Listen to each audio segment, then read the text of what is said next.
₹500 SIP से 5 करोड़ रुपए कैसे बनेंगे? SIP क्या है? सबसे पहले बेसिक समझते हैं। SIP यानी सिस्टमैटिक इन्वेस्टमेंट प्लान। इसमें आप हर महीने एक फिक्स्ड अमाउंट म्यूचुअल फंड में निवेश करते हैं। ₹500, ₹1000, ₹2000, जितना चाहें उतना। मार्केट कभी ऊपर जाता है, कभी नीचे, लेकिन SIP आपको एवरेज प्राइस पर यूनिट्स खरीदने में मदद करती है, जिसे कहते हैं रुपी कॉस्ट एवरेजिंग। यही छोटी छोटी इन्वेस्टमेंट्स आगे चलकर बहुत बड़ी बन जाती हैं। ₹500 SIP से कितना बन सकता है? अब आते हैं नए सवाल पर। ₹500 SIP से 5 करोड़ कैसे? इसका जवाब है लॉन्ग टर्म जोड़ हाई रिटर्न इक्विटी फंड्स जोड़ कंपाउंडिंग। अगर आप 25-30 साल तक ₹500 इन्वेस्ट करते रहें और आपको एवरेज 12% रिटर्न मिले, तो आपकी छोटी सी मंथली SIP एक दिन बहुत बड़ी हो सकती है। लेकिन असली मैजिक तब होता है जब आप रिटर्न को वक्त के साथ बढ़ने देते हैं। Power of compounding. कंपाउंडिंग क्या होता है?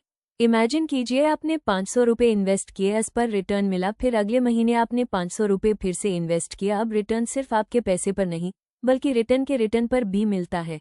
इसी को कहते हैं इंटरेस्ट ऑन इंटरेस्ट, और यही आपको करोड़ों तक पहुंचाता है। कंपाउंडिंग स्लो शुरू होती है, लेकिन टाइम के साथ स्पीड पकड़ लेती है। इसलिए फाइनेंशियल एक्सपर्ट्स हमेशा बोलते हैं स्टार्ट अर्ली, स्टे लॉन्ग। ₹500 से 5 करोड़ रुपए। Actual calculation. अब सबसे इंपॉर्टेंट पार्ट, क्या मैथ सच में सपोर्ट करती है? चलो एक बार कैलकुलेट करते हैं। Monthly SIP ₹500 expected return 15%, good equity mutual fund, time period 40 years, total investment ₹2,40,000, future value 5.27 crore rupees. लेकिन इक्विटी में long term average return 14-16% possible है, और यही कंपाउंडिंग को पावरफुल बनाता है। इसलिए ₹500 से भी करोड़पति बनना पॉसिबल है, बस पेशेंस चाहिए। कौन सी फंड कैटेगरी चूज करें? अब सवाल ये आता है किस फंड में ₹500 SIP करनी चाहिए।